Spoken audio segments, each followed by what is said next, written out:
Astaghfirullah warahmatullahi wabarakatuh. Alhamdulillah wassalatu wassalamu ala rasulillah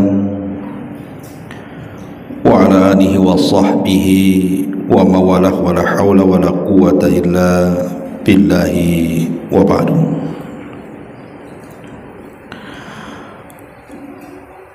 Alhamdulillah, segala puja dan puji hanya milik Allah subhanahu wa ta'ala.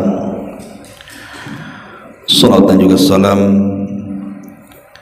kita hadiahkan kepada Rasul kita Nabi besar Muhammad sallallahu alaihi wa ala alihi wasallam. Baik, kita lanjutkan kajian kita, masih membahas kitab Minhajul Muslim,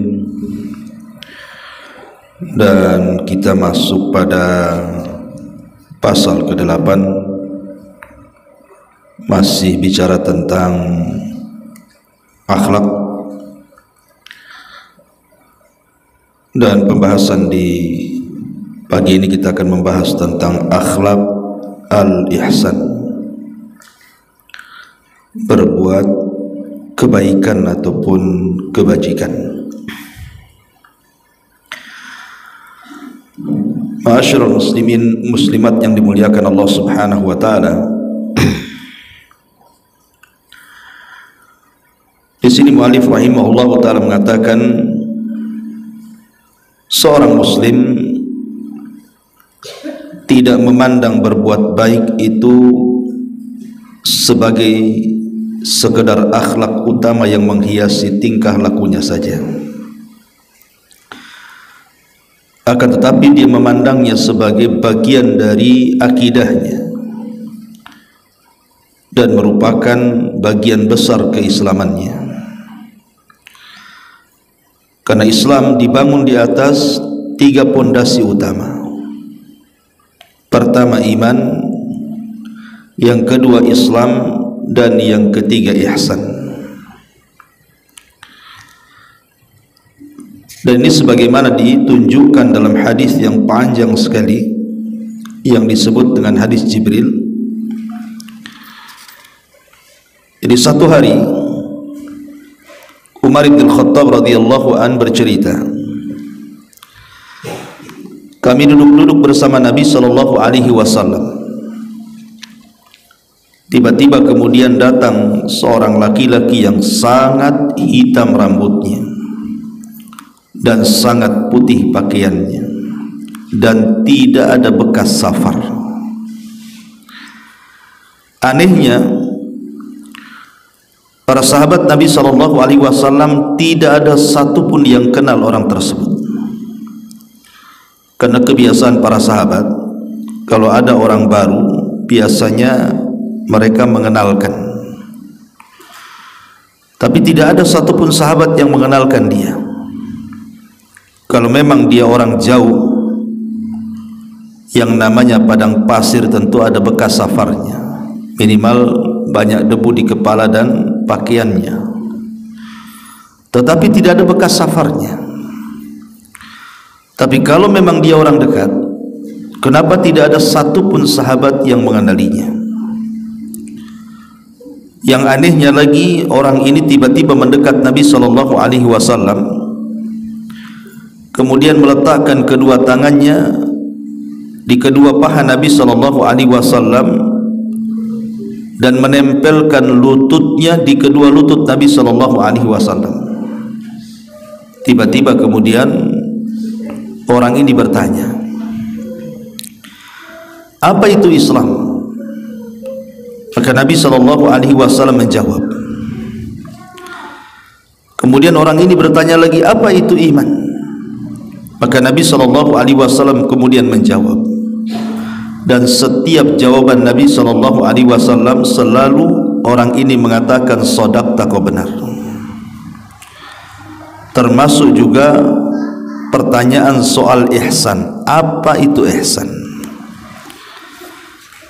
Maka Nabi SAW kemudian menjawab tentang apa itu ihsan. Kata Nabi sallallahu alaihi wasallam, an ta'budallaha ka'annaka tarahu fa illam takun tarahu fa innahu yarak. Engkau beribadah kepada Allah subhanahu wa ta'ala seolah-olah engkau melihat Allah. Tapi kalau engkau tidak bisa merasakan itu, maka yakinilah bahwa Allah melihat kita. Maka di ujung hadis Nabi SAW kemudian mengatakan kepada para sahabat, tahukah kalian siapa orang yang bertanya itu? Karena pertanyaannya macam-macam, sampai kepada bertanya soal kiamat dan tanda-tandanya. Maka seluruh para sahabat mengatakan Allah wa rasuluhu a'lam, Allah dan Rasulnya yang tahu. Maka Nabi SAW kemudian menjelaskan, hada Jibrilu atakum yu'allimakum amra dinikum. Yang datang tadi adalah Jibril, sengaja datang kepada kalian untuk mengajarkan kepada kalian urusan agama-agama kalian. Inilah dasar dari pembahasan kita tentang apa itu ihsan. Ma'asyiral muslimin muslimat yang dimuliakan Allah subhanahu wa ta'ala, tentu ihsan ini terbagi menjadi beberapa bagian. Yang pertama, ihsan itu al-ihsanu fil ibadati. Bagian pertama adalah al-ihsan fil ibadati, ihsan dalam ibadah. Ihsan dalam ibadah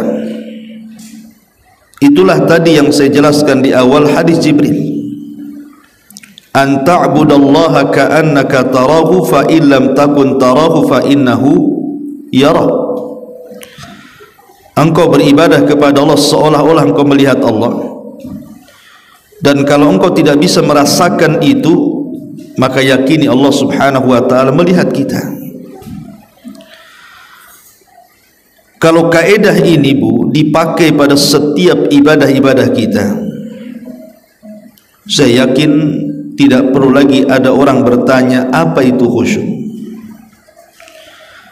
Karena kalau keyakinan ini ada pada setiap kita saat ibadah, secara otomatis khusyuk itu akan datang. Karena kalau seandainya kita beribadah kepada Allah subhanahu wa ta'ala seolah-olah kita melihat Allah, maka tidak mungkin kita melakukan ibadah asal-asalan kan. Sesama makhluk saja, umpamanya ada orang yang beribadah karena riya. Orang yang melakukan ibadah riya itu terkadang dia khusyuk, tetapi salah khusyuknya. Harusnya diberikan kepada Allah subhanahu wa ta'ala, dia diberikan pula kepada makhluk. Artinya sesama makhluk saja kita beribadah, ingin mendapatkan pujian, ingin mendapatkan sanjungan, terkadang kita bisa khusyuk dalam ibadah itu, karena semata-mata hanya ingin mendapatkan pujian dan juga sanjungan orang. Lah kenapa kemudian kepada manusia kita bisa khusyuk hanya karena mendapatkan pujian dan sanjungan mereka, kemudian kita tidak bisa melakukan kepada Allah subhanahu wa ta'ala yang jelas-jelas Allah pencipta kita yang akan memberikan segala sesuatu yang kita hajatkan. Tentu Allah lebih utama dibandingkan khusyuknya kita kepada makhluk. Itu karena buah daripada ihsan, an ta'budallaha ka'annaka tarahu. Engkau beribadah seolah-olah engkau melihat Allah. Atau kalau tidak bisa merasakan itu, maka yakini Allah melihat kita. Kalau kita selalu diawasi oleh Allah subhanahu wa ta'ala alias muraqabah, maka ini pun bisa menyebabkan kita lebih khusyuk lagi dalam ibadah-ibadah kita kepada Allah subhanahu wa ta'ala. Ma'asyiral muslimat yang dimuliakan Allah subhanahu wa ta'ala, Di dalam Al-Quranul Karim Allah mengatakan wa qul i'malu fasayarallahu amalakum, beramalah kalian karena Allah Subhanahu wa taala pasti akan melihat amalan kalian. Beramalah kalian karena pasti Allah Subhanahu wa taala melihat amalan kalian. Kalau keyakinan kita kuat bahwa Allah Subhanahu wa taala zat yang maha melihat, zat yang maha mendengar dan maha mengetahui segala sesuatu, dan ilmu Allah meliputi segalanya, kalau itu yang kemudian kita tanamkan, maka pasti kita tidak mungkin meremehkan ibadah-ibadah kita, karena setiap ucapan kita, setiap amalan kita pasti dihisab oleh Allah Subhanahu wa taala. Masyaallah muslimat yang dimuliakan Allah Azza wa Jalla, inilah tingkatan yang paling tinggi dalam Islam.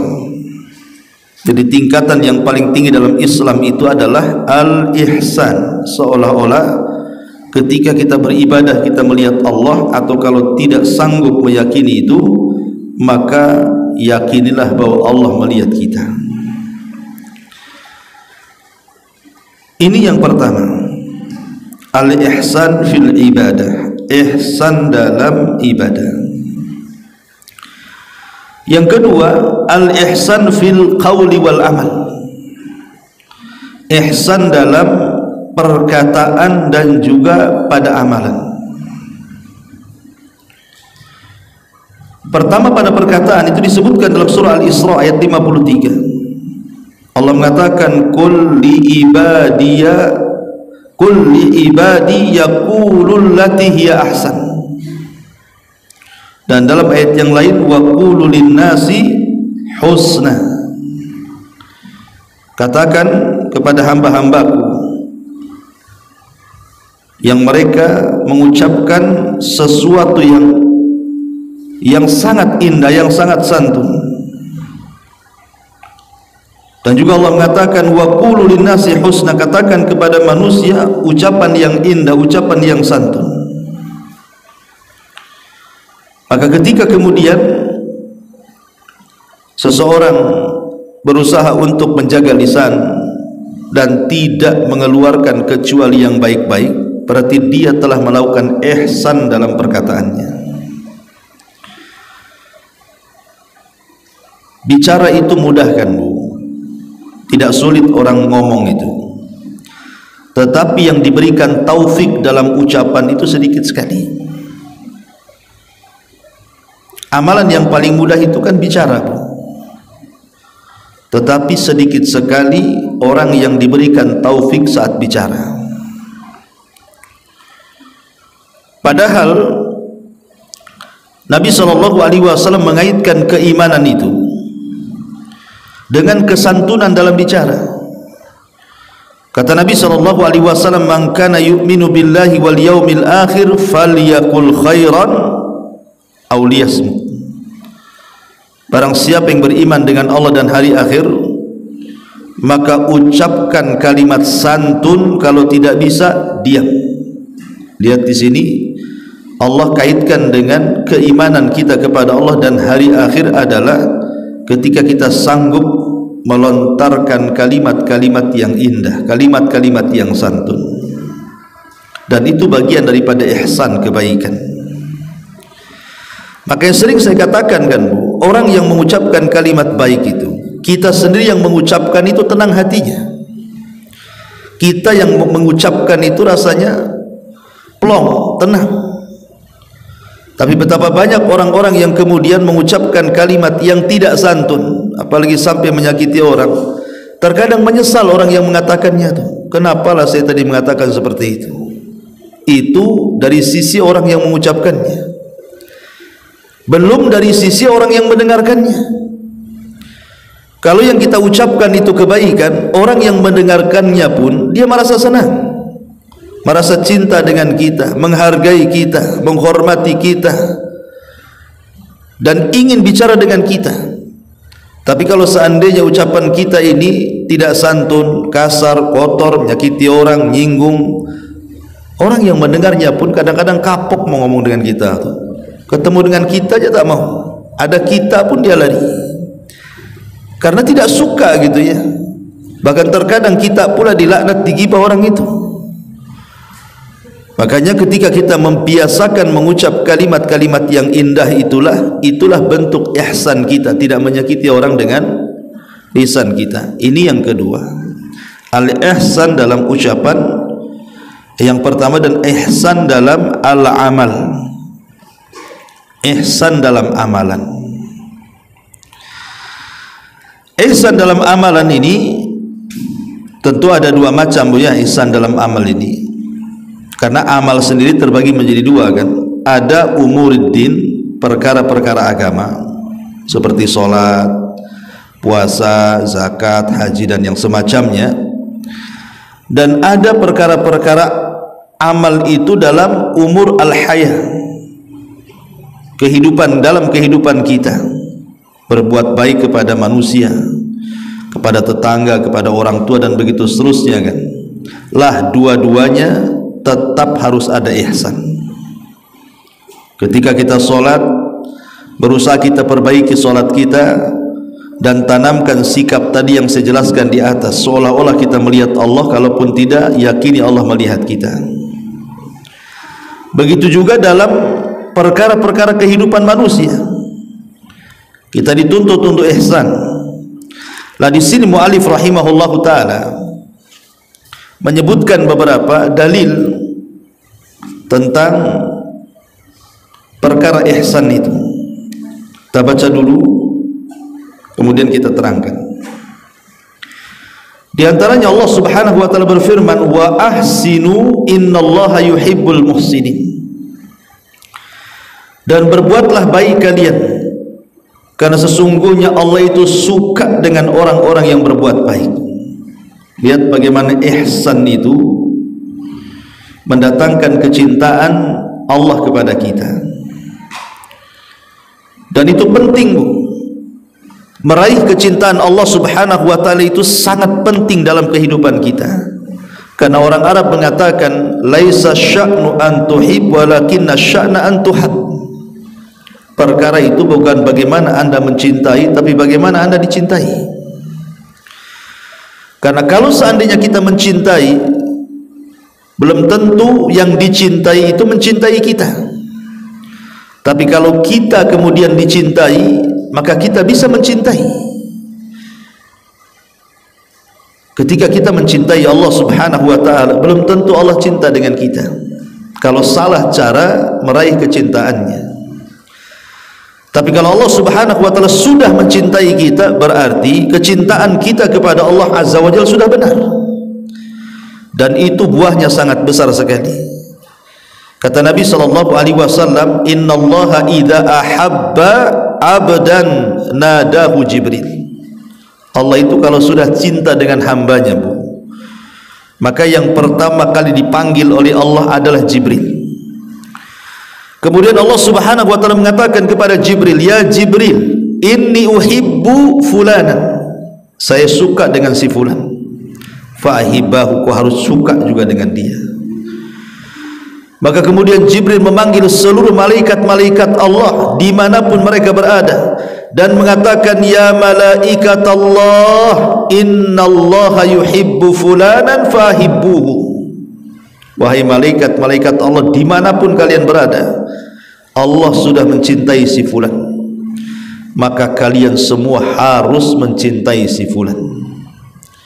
Maka ketika seluruh malaikat mencintai si fulan, orang yang dicintai Allah, maka Allah akan berikan kecintaan kepada makhluk yang ada di bumi untuk mencintainya. Lihat bagaimana dampak kecintaan Allah kepada kita itu menjadikan seluruh malaikat cinta kepada kita dan seluruh makhluk cinta kepada kita.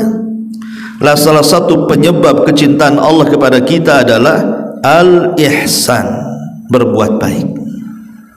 Wa ahsinu innallaha yuhibbul muhsinin.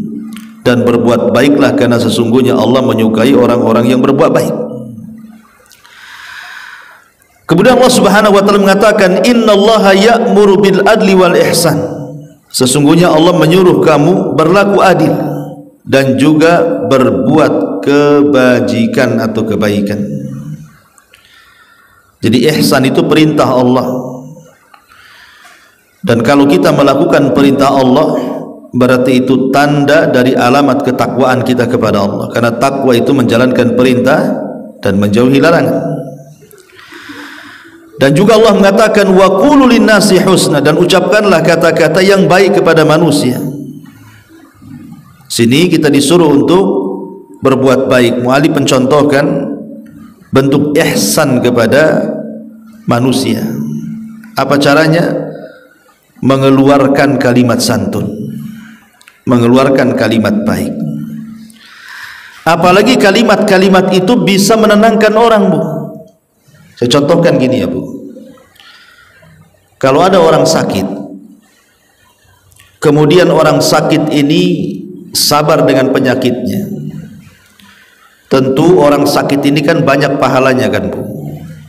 Ibu sakit, kemudian ibu sabar, kemudian ibu mengharap dengan sakit ibu pahala dari Allah dan mengatakan Allahumma hjurni fi musibati, ya Allah berikanlah pahala akan musibah yang menimpa kepadaku.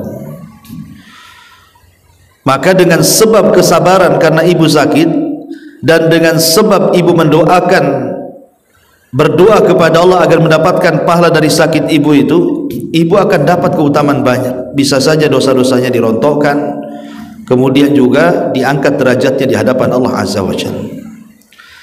Tetapi ada yang lebih besar lagi pahalanya dibandingkan orang sakit. Siapa mereka? Orang-orang yang mengunjungi orang sakit. Jadi orang yang sakit kemudian sabar dan mengharap pahala saja sudah besar pahalanya. Tapi ada yang besar lagi pahalanya, Bu. Orang sehat, tapi mereka orang-orang yang berkunjung kepada orang sakit untuk menghibur dia. Jadi ibu dengar tetangga sakit, kemudian ibu ziarah kepada tetangga, kemudian dengan kata-kata yang lembut, ucapan-ucapan yang santun, menghibur, akhirnya kemudian sedikit banyak meringankan bebannya. Atau mungkin ibu mendoakan kesembuhan, yang siapa tahu rupanya doa ibu dikabulkan oleh Allah Subhanahu wa taala dengan sebab ibu orang itu sembuh. Karena doa ibu dikabulkan oleh Allah Subhanahu wa taala kan tidak ada yang tahu, ya. Sebanyak-banyak orang yang datang mengunjungi orang sakit, kemudian di antara mereka berdoa, rupanya ada satu dua yang diterima doanya, akhirnya menjadikan sebab kesembuhannya kan, Bu. Maka orang ini lebih besar pahalanya dibandingkan orang sakit itu sendiri. Bahkan belum lagi sampai ibu melangkahkan ke tempat orang yang sakit, belum duduk ya kan, baru berjalan saja, maka ibu seolah-olah berjalan, kata Nabi SAW, seolah-olah berjalan fi thimaril jannah, di bebuahan sorga. Ma'asyiral muslimat yang dimuliakan Allah Subhanahu wa taala. Jadi itu saja sebuah contoh bagaimana ucapan yang baik itu memiliki dampak yang luar biasa dari segi pahala. Kemudian juga di sini muallif membawakan ayat wa bil walidaini ihsana wa bidil qurba wal yatama wal masakin wal jari dzil qurba wal jaril junubi wa sahibi bil jambi wabnis sabil wa ma malakat aymanukum. Dan berbuat baiklah kepada kedua orang tua, ibu bapa, kemudian kepada karib kerabat, kemudian kepada anak-anak yatim, kepada orang-orang miskin, kepada tetangga yang dekat, kepada tetangga yang jauh, teman sejawat, ibnu sabil, dan juga hamba-hamba sahayamu. Lihat bagaimana komplitnya Islam di sini. Ayat ini menjelaskan kepada kita tentang berbuat baik kepada manusia siapapun mereka. Dan di sini Allah Subhanahu wa taala menjelaskan tentang maratibnya, tingkatan-tingkatannya. Yang pertama adalah berbuat baik kepada kedua orang tua. Berbuat baik kepada kedua orang tua. Karena Nabi SAW pernah ditanya, wahai Rasul, siapa manusia yang pertama kali aku berbuat baik kepada mereka? Siapa manusia yang pertama kali harus berbuat baik kepada mereka? Maka Nabi SAW mengatakan, ummuka, ibumu. Kemudian sahabat ini mengatakan lagi, kepada siapa lagi? Maka Rasul mengatakan, ummuka, ibumu. Kemudian siapa lagi wahai Rasul? Maka Rasul mengatakan, ummuka, ibumu. Kemudian siapa lagi wahai Rasul? Baru Rasul mengatakan, abuka, bapakmu. Lihat bagaimana Nabi SAW mendahulukan orang tua dibandingkan orang lain. Bahkan dalam sebuah hadis yang dikeluarkan Imam Muslim itu, ada seorang laki-laki datang menemui Nabi SAW dan hendak berbaiat di atas hijrah dan jihad. Tapi Nabi SAW mengatakan, fahal min walidaika ahadun hayyun? Apakah kamu masih punya orang tua yang masih hidup? Keduanya atau salah satunya? Maka sahabat ini mengatakan, na'am bal kilahuma. Bahkan kedua-duanya masih hidup wahai Rasul. Maka Nabi SAW mengatakan, fatabtaghil ajra binallah. Kemudian Rasul mengatakan, apakah engkau hendak mencari pahala dari Allah? Maka orang ini mengatakan, ya. Maka Rasul mengatakan, farji' ila walidayki fa ahsin suhbatahuma. Kalau begitu, kalau kau ingin cari pahala, pulang, berbuat baiklah kepada kedua orang tuamu dan perbaikilah pergaulanmu kepada keduanya. Ma'asyiral muslimat yang dimuliakan Allah Subhanahu wa taala. Kemudian yang kedua di sini, wabidil qurba.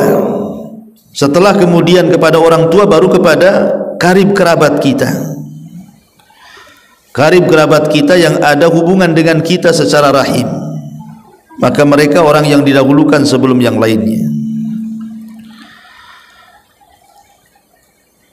Kemudian juga baru setelah kepada karib kerabat, wal yatama, kepada anak-anak yatim. Berbuat baik kepada anak-anak yatim dengan cara apa? Tidak menyakiti mereka, tidak memakan harta mereka. Karena ada ancaman di dalam Al-Qur'anul Karim, alladzina ya'kuluna amwalal yatama zulman innama ya'kuluna fi butunihim nar.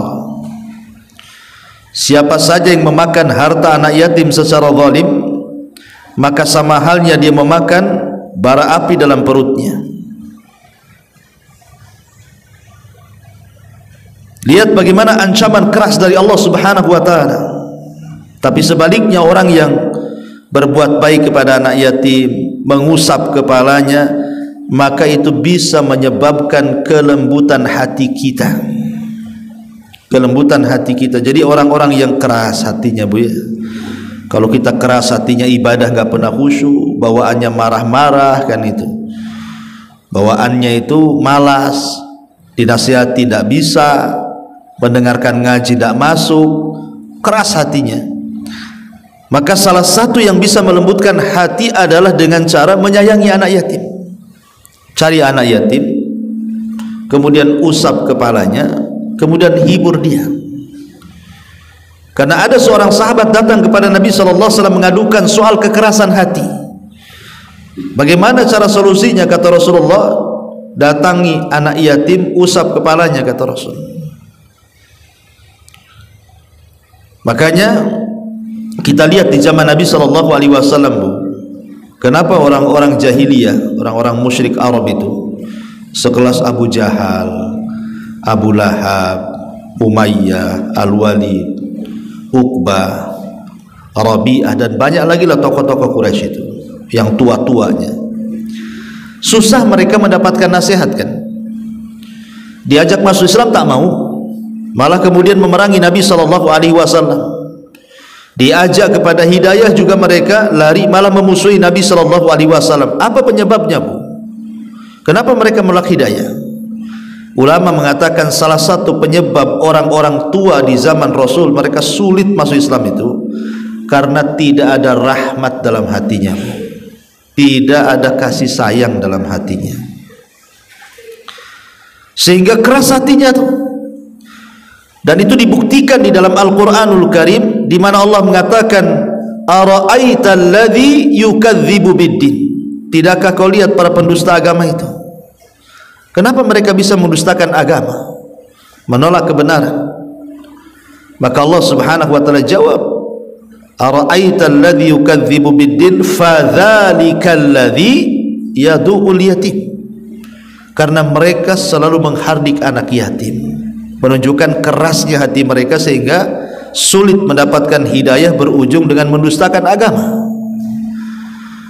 Maka yang ketiga, wal yatama, berbuat baik kepada anak-anak yatim. Yang keempat, wal masakin, dan kepada orang-orang miskin. Berbuat baik kepada orang-orang miskin, orang-orang yang kesulitan, orang-orang yang kesusahan. Kalimat miskin dengan fakir itu kalau dipisah berarti maknanya sama. Tetapi kalau disebutkan dalam satu redaksi berarti fakir punya makna sendiri, miskin punya makna sendiri. Tapi di sini kan disebut kalimat miskin, tidak disebut fakir, berarti termasuk juga fakir di dalamnya. Artinya kita harus berusaha menyantuni fuqara wal masakin, orang-orang yang susah, orang-orang yang miskin. Dengan cara apa? Ya, bantulah mereka untuk melepaskan kelaparan mereka, menutup aurat mereka dengan cara memberikan pakaian kepada mereka, mengajak manusia untuk membantu mereka. Maksudnya begini, Bu, terkadang kita ini ya tidak kaya-kaya banget, susah juga, tapi kita punya tetangga yang jauh lebih susah. Kadang-kadang kalau kita membantu tetangga yang susah, kita sudah susah, mau membantu orang susah kan susah, Bu. Maka caranya apa? Cari orang lain, cari orang-orang kaya, kemudian ibu katakan, saya ini punya tetangga susah, bisa enggak ibu atau bapak bantu dia? Begitu cara bantunya, Bu. Tapi ibu jangan ngomong juga, sebenarnya saya susah juga sih, perlu dibantu, tapi saya tidak perlulah, ya, tidak perlu gitu, Bu, ya. Itu ibu namanya satu gayung 20 terlewati itu, Bu, ya. Itu sama dengan ngajukan proposal. Jadi ibu ngomonglah sama orang kaya itu, Pak, Bu, tolonglah, sini punya tetangga susah kali, ya, bisa nggak bantu dia? Kalau saya ada itu saya bantu, tapi saya memang belum ada, gitu ya, Bu, ya. Jadi itu namanya apa? Al-hathu ala it'amihim, mengajak manusia untuk ikut membantunya, gitu ya. Kemudian juga tidak menghina mereka, merendahkan mereka, jangan sampai merendahkan mereka dengan kata-kata kita, oh dasar miskin, dasar fakir, dan begitu seterusnya. Nabi SAW mengatakan, as-sa'i alal armalati wal miskin kal mujahid fi sabilillahi awil qa'imil laila sa'imin nahar. Lihat keutamaannya, Bu.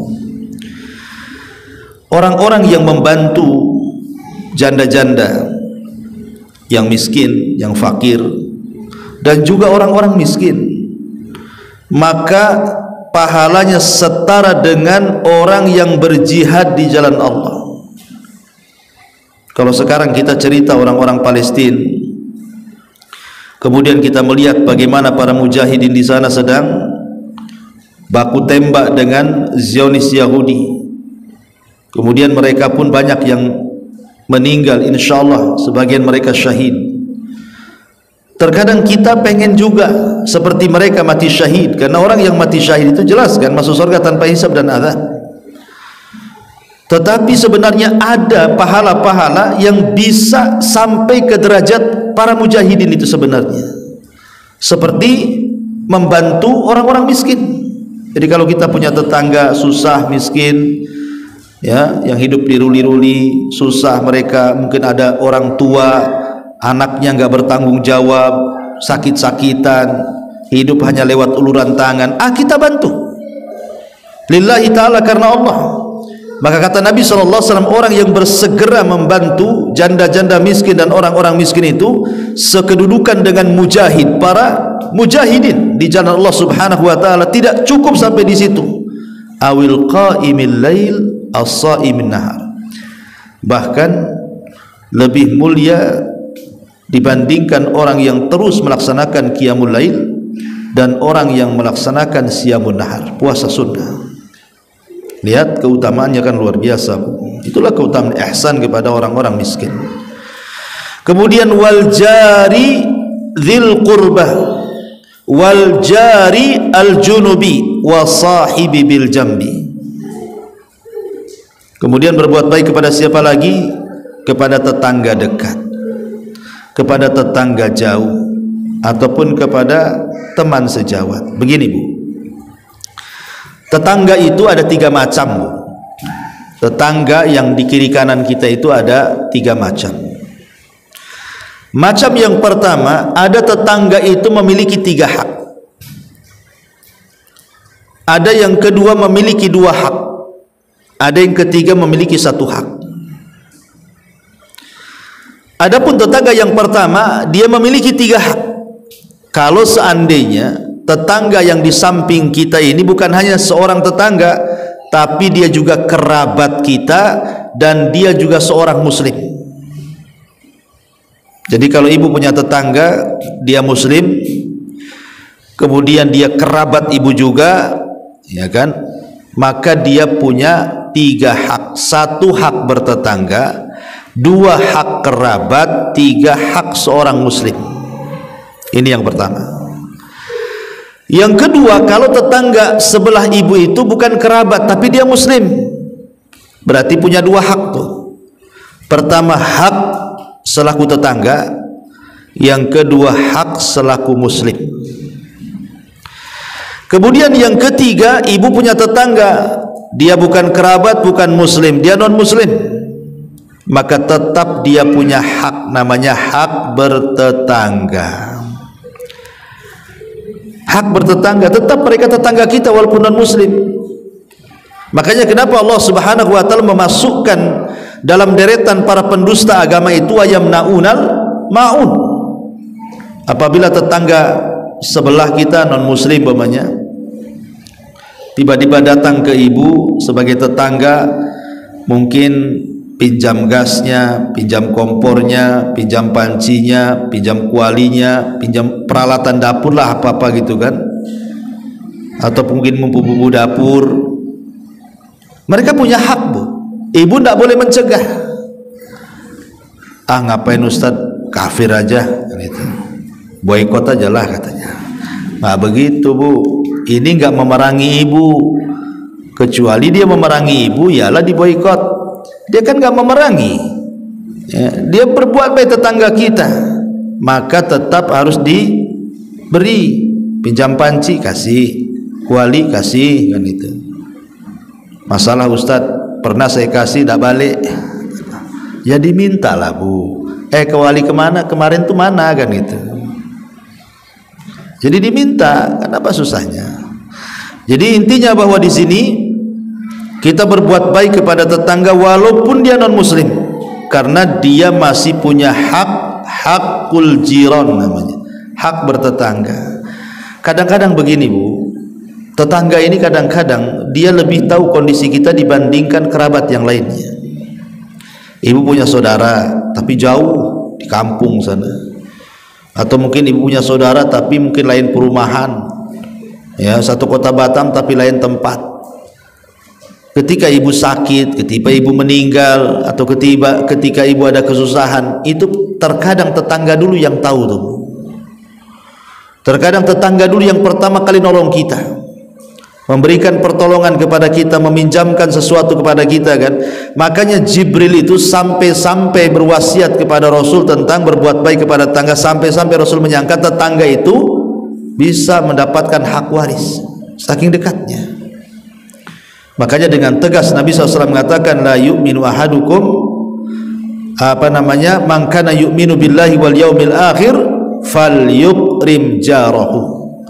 Barang siapa yang beriman dengan Allah dan hari akhir, maka berbuat baiklah kepada tetangganya.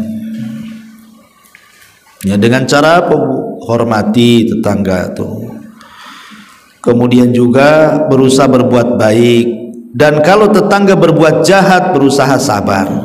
Kaful adza namanya ya. Tidak membalas kejahatan tetangga. Sebab kalau kejahatan dibalas kejahatan, apa bedanya ibu dengan tetangga? Sama-sama gila kan Bu? Tapi kalau tetangga berbuat jahat, ibu tidak melawan, berarti yang waras ibu, yang gila dia, gitu ya. Tapi kalau sebaliknya, ibu yang jahat, dia yang baik, ibu yang gila namanya. Ya, jadi berbuat baik kepada tetangga itu bagian daripada al-ihsan. Baik tetangga yang punya 3 hak, baik tetangga yang punya 2 hak, baik tetangga yang hanya punya 1 hak saja. Kemudian wabnis sabil, juga berbuat baik kepada ibnu sabil, orang yang sedang safar, kan begitu, orang yang kehabisan bekal. Makanya kenapa kalau ibu punya rumah banyak, kos-kosan banyak, kan gitu ya, entah punya 5 atau 10 pintu, yang 1 pintu itu nggak dikoskan lah. Mungkin ada para musafirin yang nggak punya tempat, perlu singgah sehari 2 hari, sudahlah, ditaruh di rumah dia saja, di kos-kosan dia. Maka kata Nabi SAW, pahalanya mengalir sampai kematiannya.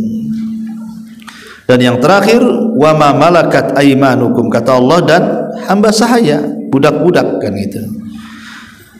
Kemudian juga Nabi SAW bersabda di sini, innallaha katabal ihsan ala kulli syai'in, fa idza qataltum fa ahsinul qitlah, wa idza dzabhtum fa ahsinudz dzibha, wal yuhidda ahadukum safratahu wal yurih dzabihatahu. Sesungguhnya Allah Subhanahu wa taala mewajibkan berbuat baik kepada segala sesuatu. Jika kamu hendak membunuh, maka bunuhlah dengan cara yang baik.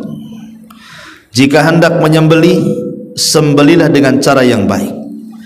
Jika hendak dengan cara, hendaklah seseorang dari kalian mengasah mata pisaunya dan membuat nyaman hewan sembelihannya. Lihat bagaimana Islam sempurna, luar biasa. Berbuat baik bukan hanya kepada manusia, tapi kepada binatang pun kita tetap berbuat baik. Dengan cara apa? Dengan cara tidak menyiksa binatang, hatta dalam penyembelihan. Sampai-sampai Rasul pernah melihat ada orang yang hendak menyembelih kambing, tapi sebelum disembelih digebukin dulu kambingnya tuh, karena susah jalan. Maka Rasul mengatakan, apakah engkau akan membunuh 2 kali, katanya. Sudah dia tersakiti dengan pukulanmu, disembelih pula dia. Itu sama dengan membunuh 2 kali, kata Nabi. Makanya kenapa kalau kita membaca kitab fikih itu tentang adab-adab penyembelihan itu, kita tidak boleh mengasah pisau loh di depan muka kambing yang mau disembelih itu. Ngasah pisau saja di depan muka dia tak boleh. Atau memperlihatkan kambing yang sudah disembelih kepada kambing yang akan disembelihnya, kepada kawannya, karena mereka juga punya insting masalahnya, kan begitu. Itulah bentuk bagaimana Islam itu mengajarkan ihsan hatta kepada binatang. Sampai satu hari Rasul itu bersama pasukan, rupanya ada pasukan dia mengambil anak burung. Tiba-tiba induk burungnya itu datang melayang-layang di atas pohon, nyari anaknya, nggak ada. Rasul paham. Kemudian kata Nabi SAW, siapa yang mengambil anak burung itu, kembalikan. Siapa yang mengambil anak burung itu, kembalikan, katanya. Tidakkah kalian lihat bagaimana induk itu mencarinya? Akhirnya kemudian sahabat mengatakan, iya wahai Rasul, aku yang mengambilnya. Kata Rasul, kembalikan kepada induknya. Lihat bagaimana Nabi SAW mengajarkan kasih sayang, tidak memisahkan induk binatang dengan anaknya. Tapi betapa banyak kasih sayang seperti ini tidak ada dalam kehidupan manusia, terutama orang-orang yang sudah bercerai biasanya kan Bu. Kadang-kadang rebutan anak. Kemudian anaknya entah ikut bapaknya, entah ikut ibunya. Nanti salah satu orang tuanya mau nengok itu tidak boleh tuh. Itu sama dengan memisahkan orang tua dengan anak tuh namanya tuh. Induk burung dengan anak burung saja Rasul marah, nggak boleh. Ini pula kita misahkan loh. Manusia dengan manusia yang lainnya, pada itu orang tuanya. Urusan bercerai itu urusan orang tua, anak itu tidak ada urusan dengan orang tua. Ya Bu ya. Jadi bercerai itu kan urusan si ibu bapaknya itu. Lah anaknya salah apa? Kenapa kemudian didoktrin sama orang tuanya sampai kemudian ditanamkan dendam sama ibunya supaya benci sama bapaknya atau sebaliknya kan? Nah, ini kan melampaui ini. Terlalu bahasanya ya. Masyaallah muslimat yang dimuliakan Allah Azza wa Jalla. Jadi indahnya Islam sampai ihsan itu juga mencakup kepada binatang. Baik, lalu apa sih keutamaannya? Kalau ibu berbuat baik itu secara umum ya, apa keutamaannya? Yang pertama Bu, ihsan itu berbuat baik itu adalah tariqun ila rahmatillahi azza wa jalla. Salah satu jalan kita mendapatkan rahmat Allah. Di dalam Al-Quran surah Al-A'raf Allah mengatakan inna rahmatallahi qaribun minal muhsinin. Sesungguhnya rahmat Allah itu dekat dengan orang-orang yang ihsan, orang-orang yang berbuat baik. Subhanallah ya. Mendapatkan rahmat itu sesuatu yang luar biasa. Rahmat itu artinya kasih sayang Allah. Karena lawan daripada rahmat itu laknat. Dan laknat itu artinya dijauhkan daripada rahmat, didekatkan dengan azab. Tapi kalau rahmat itu didekatkan dengan Allah dan dengan surganya, maka orang yang ihsan akan dekat dengan rahmat Allah. Yang kedua, al-ihsan tariqun ila mahabbatillahi azza wa jalla.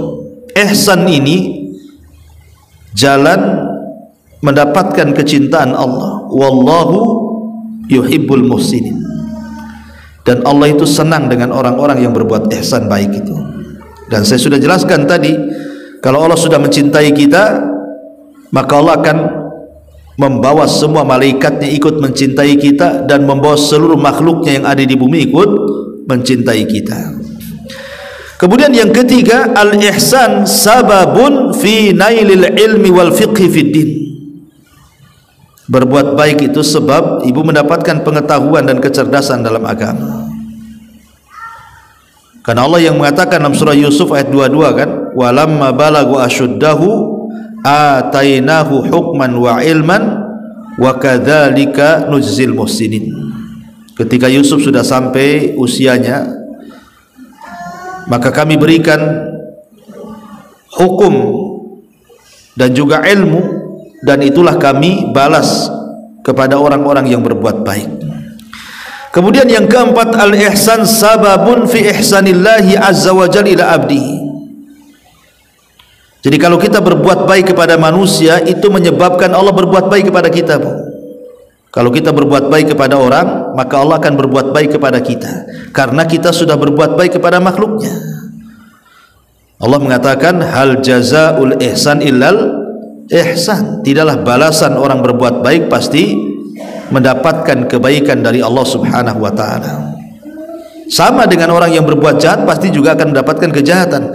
Maka orang yang berbuat baik pasti akan mendapatkan kebaikan, dan itu mujarrab ya, sesuatu yang ma'ruf di masyarakat kan Bu. Orang yang suka berbuat baik pada orang gitu ya, dekat dengan orang, jangankan hidupnya disukai orang, matinya saja didoakan orang tuh. Tapi kalau orang buat jahat Bu, hidupnya saja dibenci orang, matinya dilaknat-laknat orang tuh. Ini yang keempat. Yang kelima, di antara faedah ihsan adalah bahwa mereka orang-orang yang senantiasa berbuat ihsan itu, maka akan mendapatkan kebaikan kepada dirinya sendiri. Jadi kalau kita berbuat baik kepada orang itu sama dengan memperbaiki diri kita sendiri Bu. Apa kata Allah dalam Quran itu, dalam surah Al-Isra ayat 7 itu, in ahsantum ahsantum li anfusikum. Kalau engkau berbuat baik, hakikatnya engkau sedang berbuat baik kepada diri kalian sendiri. Jadi kalau kita berbuat baik sama orang itu, sebenarnya kita sedang memperbaiki diri kita. Dan lebih daripada itu, sababun fi salahi dzurriyyah, menjadikan sebab kebaikan anak turunan kita. Jadi kalau orang tuanya baik, Bu, nanti anak-anaknya akan baik. Tapi kalau orang tuanya jahat, ya terkadang namanya buah itu kan nggak jauh-jauh tuh dari pohonnya tuh kalau jatuh tuh. Kenapa dia maling? Wajar orang tuanya garong katanya, kayak gitu kan. Kok dia tukang gibah sih, suka gibah? Kalau dia dulu orang tuanya tuh gibah tuh. Jadi kadang-kadang itu yang kita khawatirkan ya, kalau kita ini tidak baik anak-anak kita mengikuti gaya kita, walaupun tidak semua ya, tapi kan umumnya seperti itu. Anak kan meniru orang tuanya. Bahkan lebih daripada itu, ihsani tariqun ila azimil ajri, dia akan mendapatkan pahala yang sangat besar di sisi Allah Subhanahu wa taala. Wasbir fa innallaha la yudhi'u ajral muhsinin, dalam surah Hud ayat 115, bersabarlah karena Allah tidak akan menyia-nyiakan pahala orang-orang yang berbuat baik. Dan lebih daripada itu, ihsan itu akan mendapatkan kebersamaan bersama Allah. Innallaha ma'al ladzina taqaw wal ladzina hum muhsinun, dalam surah An-Nahl ayat 128, sesungguhnya Allah bersama orang-orang yang bertakwa dan bersama orang-orang yang berbuat baik.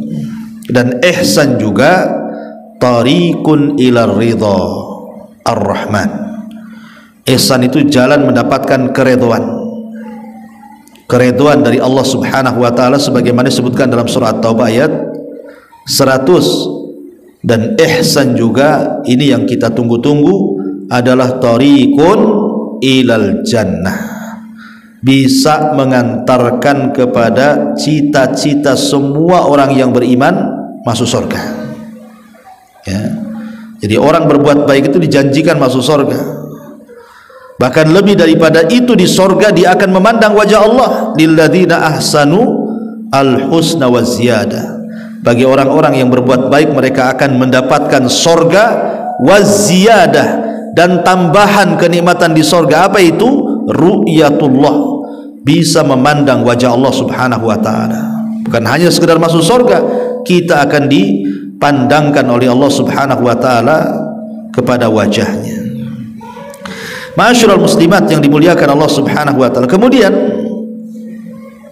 apa yang bisa membantu supaya kita ini mudah berbuat baik itu? Kira-kira apa ya kiat-kiatnya gitu, supaya kita ini mudah menolong orang, mudah berbuat baik, mudah khusyuk dalam ibadah, dan begitu seterusnya. Apa saja perkara-perkara yang bisa menolong kepada perkara-perkara seperti itu? Yang pertama, Bu, istisyarul abdi li muraqabatillahi azza wa jalla. Istisyarul abdi li muraqabatillahi azza wa jalla. Seorang hamba merasakan bahwa dia senantiasa diawasi oleh Allah Subhanahu wa taala. Sehingga orang yang merasa diawasi, maka dia akan menjaga lisannya, menjaga perbuatannya, menjaga tingkah lakunya, termasuk menjaga ibadahnya kan, karena dia dilihat masalahnya. Yang kedua,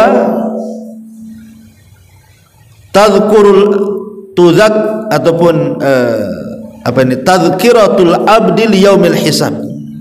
Seorang hamba harus senantiasa diingatkan tentang hisab, bahwa ada balasan setelah kematian. Sehingga kalau membuat jahat itu mikir dia kan, Bu, saya kalau zalim sama orang di akhirat ini hukumannya nih, tapi kalau saya berbuat baik, ini hukumannya. Kalau orang selalu kemudian melihat setelah kematian bahwa di sana ada hisab, ada balasan, pasti dia akan berbuat ihsan. Kemudian yang ketiga, al-ilmu bi annal amala amanatun wa mas'uliyatun. mengetahui bahwa setiap tingkah laku kita itu amanah dari Allah, dan semua amanah itu akan dipertanggungjawabkan di hadapan Allah Subhanahu wa taala. Kemudian yang keempat, al-ikhlas fil amali wa adamut tahawun fihi wa adamul istihanah bihi. Berusaha untuk ikhlas beramal karena Allah. Karena kalau beramal kepada Allah itu tidak akan lelah, Bu. Orang kalau beramal karena Allah, walaupun harus berjalan berkilo-kilo, bermil-mil, berhari-hari, berbulan-bulan, bertahun-tahun, tidak akan lelah kalau niat kita karena Allah. Tapi kalau niat kita manusia, Bu, niat ibadahnya untuk manusia, pasti lelah. Setelah beribadah kok tak ada pujian, kok tak terdengar ada orang yang ngomongin kita, langsung lemas. Karena ibadahnya kan kepada manusia kan, hanya karena ingin dapat pujian. Kalau nggak dapat pujian langsung lemas lah orang itu, malas juga ibadah kan. Makanya ikhlas itulah yang menyemangati kita ibadah gitu ya. Kemudian yang kelima, at-ta'awun, senantiasa saling tolong menolong ya, tetangga dengan tetangganya, kawan dengan kawannya, pokoknya saling menolong lah kan itu ya. Wa ta'awanu 'alal birri wat taqwa. Kemudian juga yang keenam, hindari akhlak-akhlak buruk seperti menipu, berbohong, riba dan lain sebagainya gitu ya, akhlak-akhlak yang kira-kira menghalangi kita dengan al-ihsan, berbuat baik. Nah, itulah diantara hal-hal yang bisa menolong supaya kita mudah berbuat baik. Nah, di sini mu'alif rahimahullah ta'ala juga membagikan tentang beberapa ihsan. Ibu baca sendiri tadi sudah saya jelaskan kan. Cuman beliau menambahkan di sini ihsan kepada pembantu. Dengan cara apa? Dengan memberikan upahnya sebelum keringat, tidak memerintahkan hal-hal yang tidak perlu atau membebani di luar kemampuannya, menjaga kehormatannya, memuliakan kepribadiannya. Jika ia pembantu rumah tangga, maka dengan memberinya makan sebagaimana kepada keluarganya. Karena banyak saya dengar ya, entah sinetron atau apa, kadang-kadang kan memberi makan pembantu itu dibedakan, apa yang kita makan dengan yang dimakan pembantu beda. Nggak boleh, Bu ya. Jadi sama aja, apa yang kita makan ya pembantu juga makan, jangan dibeda-bedakan. Mereka bukan budak, mereka itu orang merdeka, mereka sudah berbuat baik kepada kita kan. Kalau bukan karena Allah kemudian mereka, tentu rumah kita akan kotor dan begitu seterusnya kan. Maka dia sudah berbuat baik, maka kita juga harus berbuat baik kepada mereka. Termasuk juga di sini beliau memberikan contoh ihsan kepada segenap manusia adalah dengan berlemah lembut kepada mereka di dalam bertutur kata, saling bekerja sama dan begitu seterusnya. Kemudian beliau mencontohkan di sini ada 3 contoh ya. 1,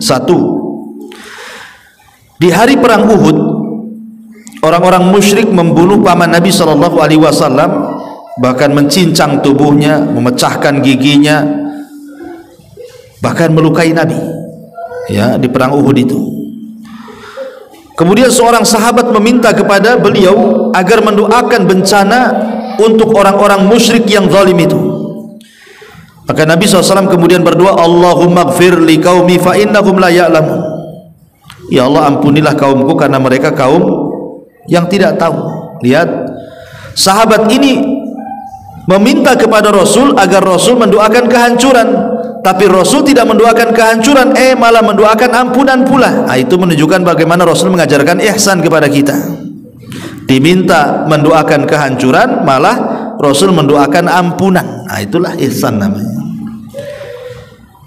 Jadi kalau seandainya ibu ini diajaklah berbuat jahat oleh tetangga, ayo kita musuhi si Anu gitu ya, enggaklah saya, enggak bolehlah itu. Justru ibu sebaliknya malah berbuat baik karena dilihat ibu tidak punya kapasitas di situ.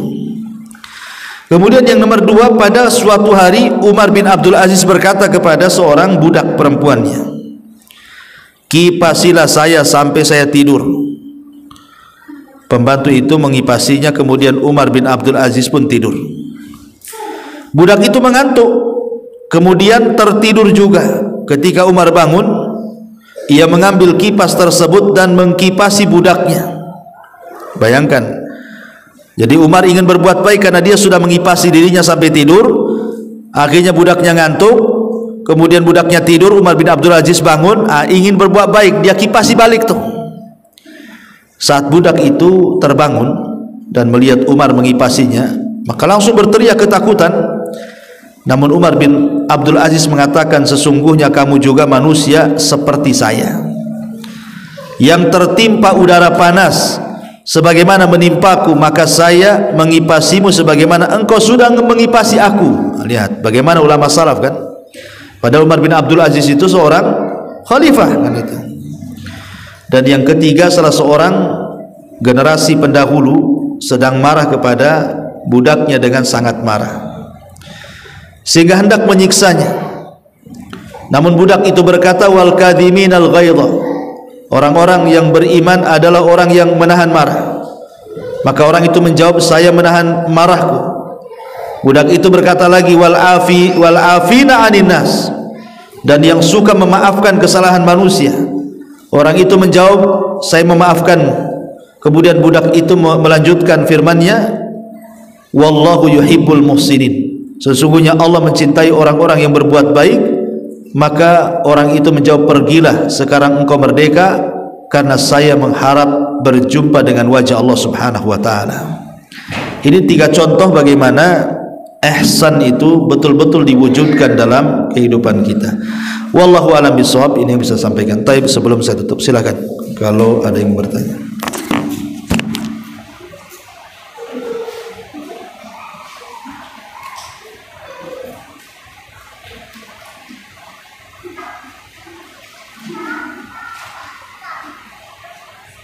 Banyak.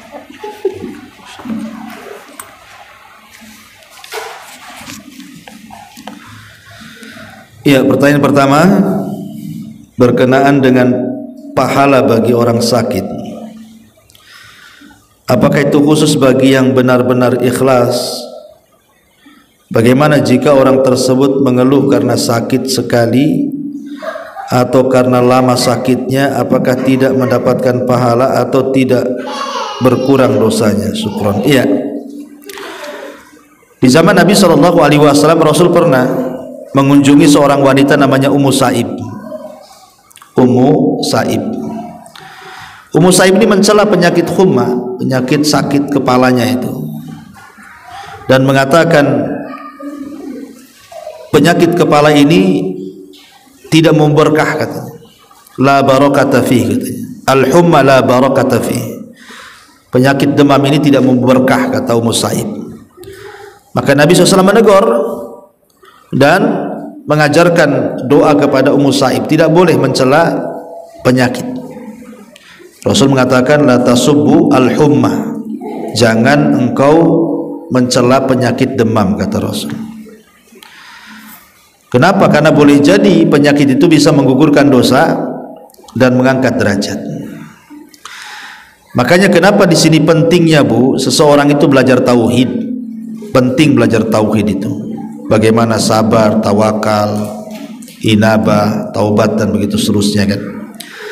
Supaya kekuatan tauhid itulah kita rasakan ketika sakit, Bu. Karena kekuatan tauhid itu nampak ketika sakit. Orang itu bertauhid atau tidak itu nampak ketika sakit.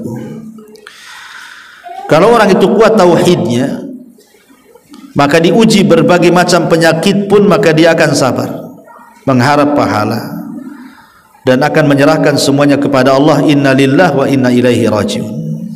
Karena ketika sakit itu setan akan lebih dekat dibandingkan ketika sehat. Karena setan tidak rela, apalagi sakitnya parah, tiba-tiba sakit kemudian menjadikan kematiannya, ketika dia mati husnul khotimah pula. Setan tak mau. Makanya biasanya setan akan memberikan was-was kepada orang sakit supaya orang sakit itu tasakhut, tidak terima dengan takdir, mengeluh karena sakitnya, entah karena lamanya dan begitu seterusnya. Jadi dalam kondisi-kondisi seperti ini dalam sakit parah itu, maka lebih dekatlah kepada Allah, memperbanyak zikir, doa, dan agar jangan sampai hatinya dibolak-balikan kecuali kepada kebaikan. Ya terkadang namanya orang sakit Bu, kadang-kadang ngeluh. Ya saya kira wajar ya kalau ada orang sakit kadang-kadang ngeluh karena lamanya atau karena sakitnya kan. Tapi sebisa mungkin gitu ya, sebisa mungkin lah keluhan itu dikurangi atau segera bertobat kepada Allah Azza wa Jalla supaya sakitnya betul-betul membawa pahala, menghapuskan dosa dan mengangkat derajat. Wallahu a'lam. Assalamualaikum Ustaz. Waalaikumsalam. Apa saja doa yang kita kirimkan untuk orang tua yang sudah meninggal? Selain doa Rabbighfirli wali walidayya, apa boleh mengirim bacaan Al-Fatihah untuk orang tua yang sudah meninggal? Iya.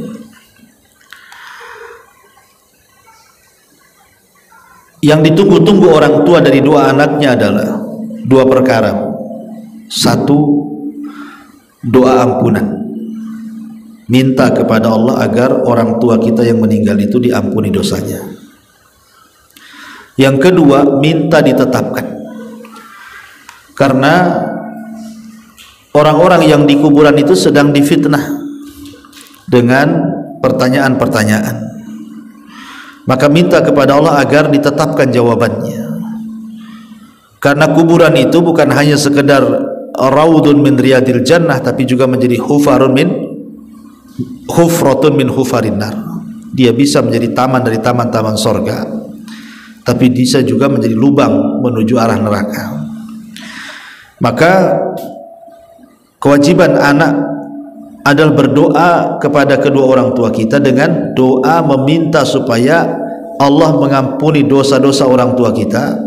Yang kedua, meminta agar ditetapkan jawabannya.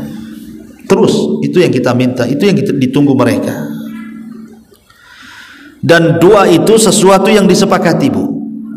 Ada dua amalan yang sepakat sampai, tidak ada khilaf ulama.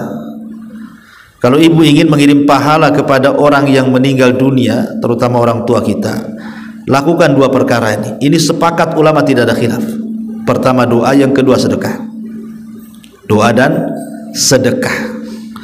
Adapun yang lainnya menjadi khilaf ulama. Ada yang mengatakan sampai, ada yang mengatakan tidak. Termasuk juga mengirim bacaan Quran, khilaf ulama. Ada yang mengatakan sampai, ada yang mengatakan tidak. Tapi dua perkara ini menjadi kesepakatan ulama, pasti sampai, doa dan sedekah. Ada juga yang mengatakan kalau yang dimaksud mengirim bacaan Quran itu maksudnya bertawasul. Ibu baca dulu Qurannya, otomatis kan kalau ibu baca Quran setiap satu huruf 10 kebaikan kan Bu, kalau ikhlas. Kemudian setelah baca Quran selesai, kemudian ibu katakan, ya Allah, kalau tadi dalam bacaan Quran saya ada pahalanya, maka saya ingin kirim pahala saya kepada kedua orang tua saya. Jadi dia bertawasul dengan pahala bacaan Quran. Ada yang membolehkan seperti itu Bu. Ya, tetapi yang jelas bahwa kalau ingin mengirim pahala kepada orang tua, yang jelas-jelas saja, berdoa dan sedekah.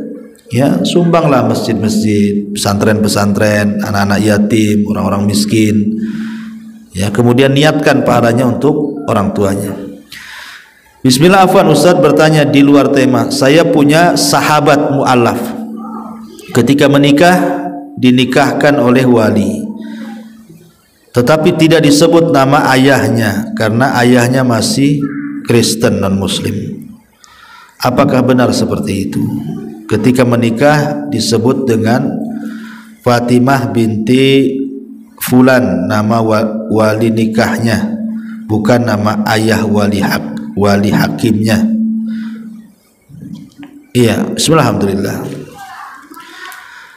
Tidak boleh seseorang itu memindahkan bin kepada siapapun. Nggak boleh.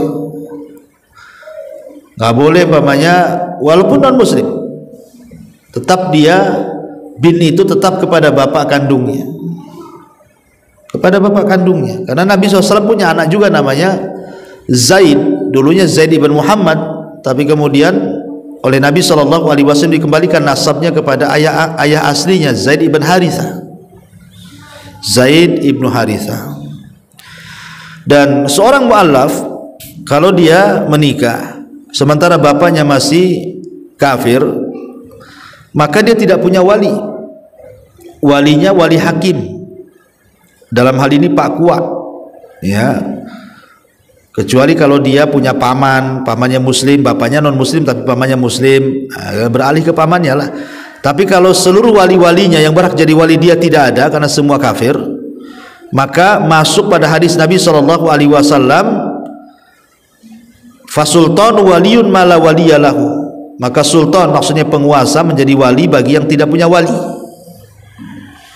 Dalam hal ini Pak Kua kan begitu, tidak boleh menikah lewat Pak Kiai, Pak Ustadz, nggak sah nikahnya ya. Jadi soal nasab ya dikembalikan kepada ayahnya. Assalamualaikum warahmatullahi wabarakatuh. Apa pendapat Ustadz tentang talqin mayit?